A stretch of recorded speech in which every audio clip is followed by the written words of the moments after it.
नमस्कार दोस्तों। Junior added शिक्षक भर्ती, जैसा कि आपकी भर्ती में भर्ती प्रक्रिया प्रारंभ करवाने और जल्द से जल्द शासनादेश के साथ ही साथ सीट वृद्धि को लेकर अभ्यर्थियों के द्वारा धरना प्रदर्शन किया गया था। और धरना प्रदर्शन में जो भी आश्वासन मिला है वो आश्वासन क्या है, क्या कुछ सकारात्मक परिणाम आपको कब तक देखने को मिलेगा, इसके संबंध में यहाँ पर चर्चा की जाएगी। तो वीडियो में लास्ट तक बने रहें। एक छोटा सा निवेदन आप सभी से, अगर चैनल पर नए हैं तो चैनल को सब्सक्राइब कर लें, वीडियो पसंद आए तो लाइक शेयर भी ज़रूर करें। हमारे इस चैनल के माध्यम से आप सभी को एडेड जूनियर शिक्षक भर्ती से संबंधित जो भी सूचना होती है वो दी जाती है, चाहे वो सकारात्मक परिणाम हो, कुछ भी सकारात्मक आपकी भर्ती में चल रहा हो या फिर जो भी नकारात्मक चीज़ें हैं, टाइम टाइम पर आप सभी को बताई जाती हैं, जिससे कि आप सभी को ये ज्ञात रहे कि आपकी भर्ती में क्या कुछ चल रहा है। इसी क्रम में आप लोगों ने जो धरना प्रदर्शन किया अनवरत, और उसके बाद जो आश्वासन मिला, आश्वासन के बाद धरने का समापन हुआ, आप सभी देख पाएंगे न्यूज़पेपर, प्रिंट मीडिया की जो है के द्वारा भी इस मुद्दे को उठाया गया है। निदेशक बेसिक के आश्वासन पर जूनियर एडेड शिक्षक भर्ती का धरना हुआ स्थगित। जूनियर एडेड शिक्षक भर्ती 2021 जिसकी परीक्षा 17 अक्टूबर 2021 को संपन्न हुई, परीक्षा परिणाम 15 नवंबर को जारी हुआ और जूनियर एडेड शिक्षक भर्ती 2021 का शासनादेश जारी कराने तथा समस्त आए हुए अधियाचित पदों को इसी भर्ती में जोड़ते हुए SCRT निशातगंज में अनवरत धरना चल रहा था। जूनियर एडेड शिक्षक भर्ती के अभ्यर्थी नागेंद्र पांडे प्रदेश अध्यक्ष की अगुवाई में सैकड़ों अभ्यर्थी SCRT कार्यालय पर धरना दे रहे थे। डायरेक्टर बेसिक की वार्ता के बाद धरने को स्थगित किया गया और एडेड जूनियर शिक्षक भर्ती के अभ्यर्थी नागेंद्र पांडे ने बताया कि मंगलवार को निदेशक बेसिक से मुलाकात हुई तथा ज्ञापन भी इनको सौंपा गया। उन्होंने मांग पत्र को अग्रसारित करने का आश्वासन देते हुए बताया कि भर्ती संबंधी जो फाइल है वो कार्मिक विभाग से विधिक परामर्श के लिए न्याय विभाग के लिए गई हुई है।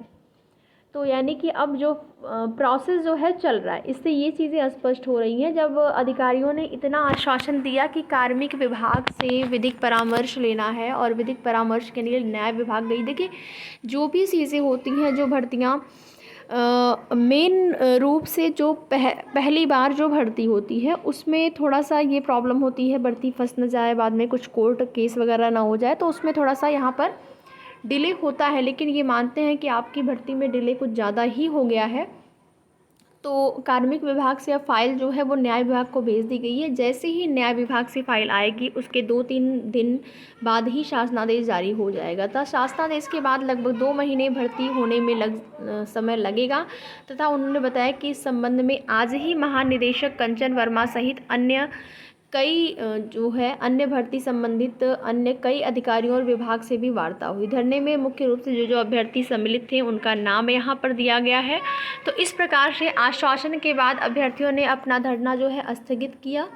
उनका यही था कि जब तक इन लोगों के द्वारा कोई ठोस आश्वासन नहीं दिया जाता है तब तक धरना इसी प्रकार से चलता रहेगा। तो जो भी भाई बंधु धरने में पहुँचे उनका बहुत बहुत धन्यवाद, बहुत बहुत तो उनका धन्यवाद कि मौसम भी थोड़ा सा आपका चेंज चल रहा है इस टाइम, सबको हेल्थ संबंधित जो इशू हैं सबको बने हुए हैं, लेकिन उसके बाद भी अभ्यर्थी जो भी भर्ती के अभ्यर्थी हैं वो जा रहे हैं। अगर कुछ भी आप लोगों से कहा जाता है, चाहे वो धरना प्रदर्शन हो, अपनी मांग को शासन सरकार तक रखना हो, अगर आप प्रयास कर रहे हैं तो बहुत ही आपकी भर्ती के लिए आप समझ जाइए कि एक सकारात्मक भूमिका निभा रहे हैं।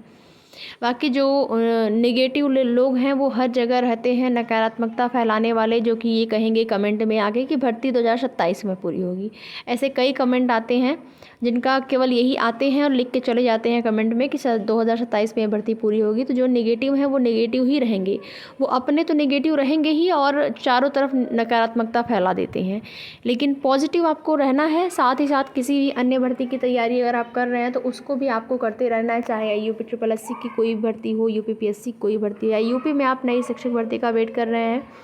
देखिए हम ये तो नहीं कहेंगे कि इस वर्ष नई शिक्षक भर्ती का विज्ञापन आएगा, लेकिन हाँ ये कह सकते हैं कि इस वर्ष अगर नहीं भी आता है तो अगले वर्ष संभावना रहेगी, क्योंकि काफ़ी पद हैं जो रिक्त हैं। वो अलग बात है कि अभी तक शिक्षा मंत्री के द्वारा जो भी चीज़ें सामने आई हैं, कभी रिक्त पद हैं, कभी नहीं हैं, कभी देखिए ये तो आप सभी को पता है कि 51,000 का जो हलफनामा लगाया गया है उस पद पर भर्ती आनी चाहिए। साथ ही साथ 17,000 पदों को लेकर भी आप देखेंगे 2 साल 3 साल पहले ही आपको न्यूज़पेपर के माध्यम से देखने को मिला था और ये घोषणा भी हुई थी कि 17,000 पदों पर नए शिक्षक भर्ती का विज्ञापन आएगा, लेकिन वो भी नहीं आया। तो यही सारी चीज़ें हैं, उम्मीद बस आपको रखना है, भर्तियाँ आएंगी। किसी भी अन्य भर्ती से अगर आप संबंधित हैं, जैसे यूपीपीएससी का एग्ज़ाम कैलेंडर में कल की डेट में देखिए कुछ संशोधन हुआ है, अगर उसमें आप किसी भी भर्ती की तैयारी कर रहे हैं तो वो आप अपना करते रहिए। देखिए किसी भी ऐसी भर्ती जो कि कोर्ट में फंस गई है या फिर जिसमें डिले हो रहा है, उसमें प्रयास भी जारी रहना चाहिए, साथ ही साथ तैयारी भी होती रहनी चाहिए। ये नहीं कि केवल उसी को लेके बैठ जाना है। बिहार में भी नई शिक्षक भर्ती बीपीएससी टीआरई 4.0 जो है वो आने की संभावना है सितंबर लास्ट तक। तो उसके लिए अगर आप तैयारी करना चाह रहे हैं तो वो भी अपना करते रहिए, क्योंकि बिहार में शिक्षक भर्तियां जो आ रही हैं वो जल्द ही कंप्लीट हो रही हैं, उनमें ज़्यादा डिले नहीं हो रहा है। केवल टीआरई 3 में थोड़ा सा लग रहा है डिले हो रहा है, बाकी आगे की जो भी भर्तियां होंगी टाइम से होंगी।